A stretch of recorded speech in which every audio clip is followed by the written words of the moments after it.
Hello and welcome to the Fawley site on behalf of ExxonMobil and our contractor companies. You'll remember from your site induction that there are many key rules and pieces of information that you need to know to work safely on the site at Fawley. For example, the Fawley life-saving rules, the wearing of the correct PPE for each area of the site, general evacuation and emergency procedures, and the LPS system of behavioural safety that all site personnel use to keep them safe.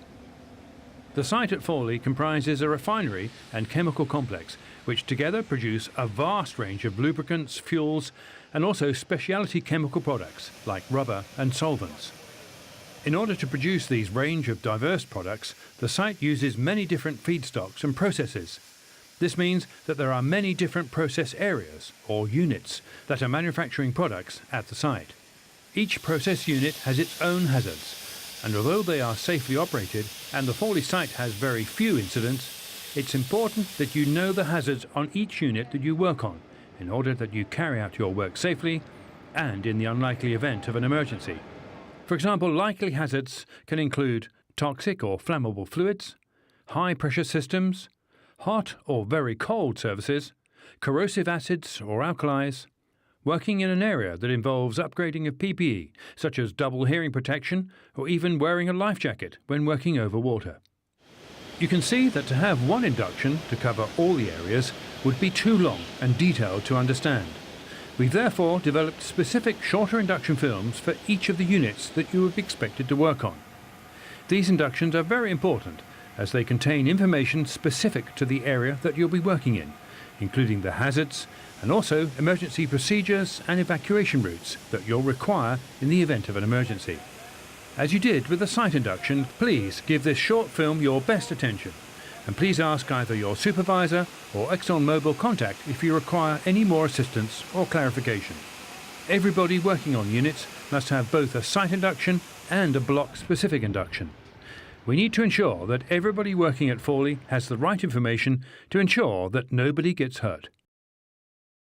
Welcome to Utilities at Fawley Refinery. The utilities areas cover both on-site units and also involves process streams throughout the whole of the Fawley site. These include on-site steam plants, Unit 1, 2, 3 and Cogen, power generation Cogen GT, Unit 3 GTG and Unit 2 1 TG1B.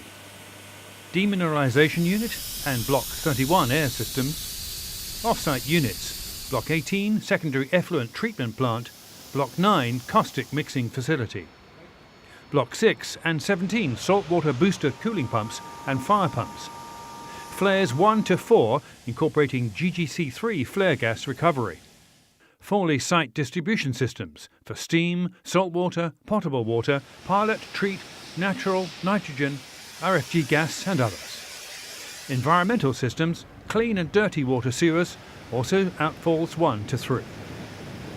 The function of these plant areas and the processes used are all different, despite them being part of utilities. It's important that you consider the varied hazards in each area. Be aware of the hazards of where you're working and understand the emergency procedures, evacuation points and emergency facilities around you. The utilities team expectation is that all visitors and persons working in our areas carry their site induction book with them to confirm all emergency facilities in their working area. On arrival at CCR6, you must contact the permit coordinator or telephone the CCR6 console operator for verbal permission to enter the working unit. Utilities signing in logs are divided into on-site areas, red and blue, and off-site areas, yellow and green. Be sure to sign in to the correct log. If in any doubt, ask. This applies if you're working all day or briefly dropping off materials onto the plant. When leaving the block at any time, please sign out of the area. You must get permission to bring vehicles or other plant onto the process unit. It's important we minimise the number of vehicles on the unit, as these can be a potential source of ignition. Although you may have a red all areas pass, you must still notify process and complete a vehicle entry form, which must be displayed in the windscreen. If the plant gas alarm sounds, move crosswind to the nearest muster point and await instructions. However, be aware that in an alarm condition, the nearest muster point is not necessarily the safest.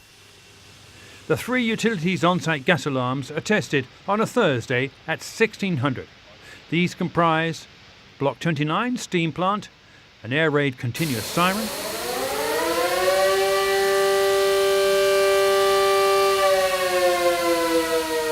Cogen steam plant, a 2-tone warble,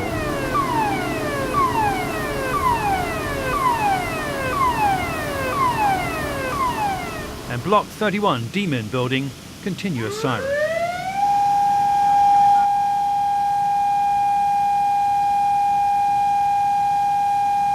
Not all utilities blocks have a local evacuation alarm. Emergency phones are located on the block. Make yourself familiar prior to starting any work activity. We'll now show you some of the specific hazards you may encounter within utilities areas. The flare system comprises of a ring main encompassing 4 seal drums, gas recovery compressor and multiple flare lines which have a high concentration of H2S. This is up to 200,000 parts per million. H2S at this concentration is fatal if inhaled. Your personal monitor alarms at 10 parts per million to warn you. It's important to note not all blue banded lines are flare material and can contain refinery gas or liquid or slop. Be aware of lines adjacent to your working area and always consider your escape route when working. Block 31 demineralization plant and Block 9 mixing and distribution facilities contain caustic and acid storage. These are identified by solid red lines, including signage. Upgrading to red line PPE is mandatory. Both Block 9 and 31 safety showers alarm on activation in CCR6 control panel. Utilities plants raise steam ranging from superheated 560 degrees 99 bar to low pressure 120 degrees 1 bar steam. Hot steam lines and steam plumes can create multiple hazards, including burns to the skin, higher decibel noise areas, loss of visibility due to steam plumes, in particular during cold conditions, and remember, additionally, high-pressure boiler feed water and hot condensate streams will cause the same hazards. Many of our lines have asbestos as insulation or as gaskets.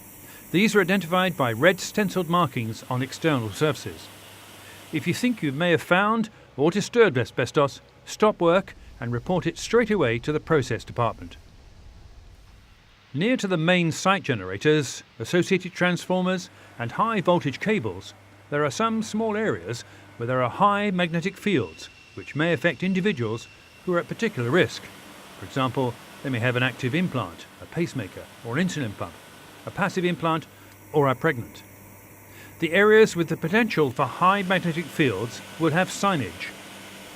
If you are at a particular risk, then you must discuss this with your supervisor and review if you work in these areas so a suitable risk assessment can be made.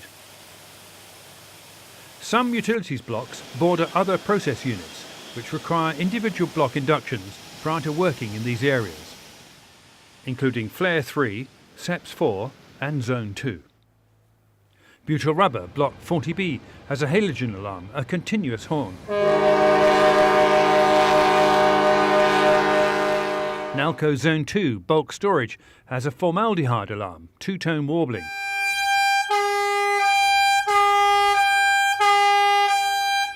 Both these areas have safe haven facilities which you need to be aware of prior to working in the area. Contact the relevant local control rooms for inductions. You'll now complete the Utilities Safety Questionnaire. Please take this opportunity to verify with your process contact any additional queries. Remember, all the details for the units are contained inside your white induction book. The information provided is critical to you and your colleagues' safety. Have the right information at the right time, rather than having no information at the wrong time. Also, when you're working on our units, please at all times always use good housekeeping philosophy, use waste bins and skips provided. Never deviate from your permit conditions without getting the permit reauthorized. Don't forget, a permit to work is required for any activity and should be read and understood by all involved. as it will contain additional safety information relevant to that task at that time. Also remember, our units are working 24 hours a day, 7 days a week. Please do not block access or egress to any equipment or roadway. We would also ask that if you see an unsafe act or process situation, please report it immediately so that it can be investigated at the earliest opportunity. Pet phones are located across the blocks. Dial 9 in an emergency. Even if it's a false alarm or condition, we'd rather investigate the potential situation than not know. Your observation could be critical. Please remember, our goal is always nobody gets hurt. We mean it, and with your safe work on our unit, together we can achieve this. Finally, if there's anything in this presentation that you aren't clear of, please talk to your supervisor or a member of the process team. Thank you for listening and have a safe day.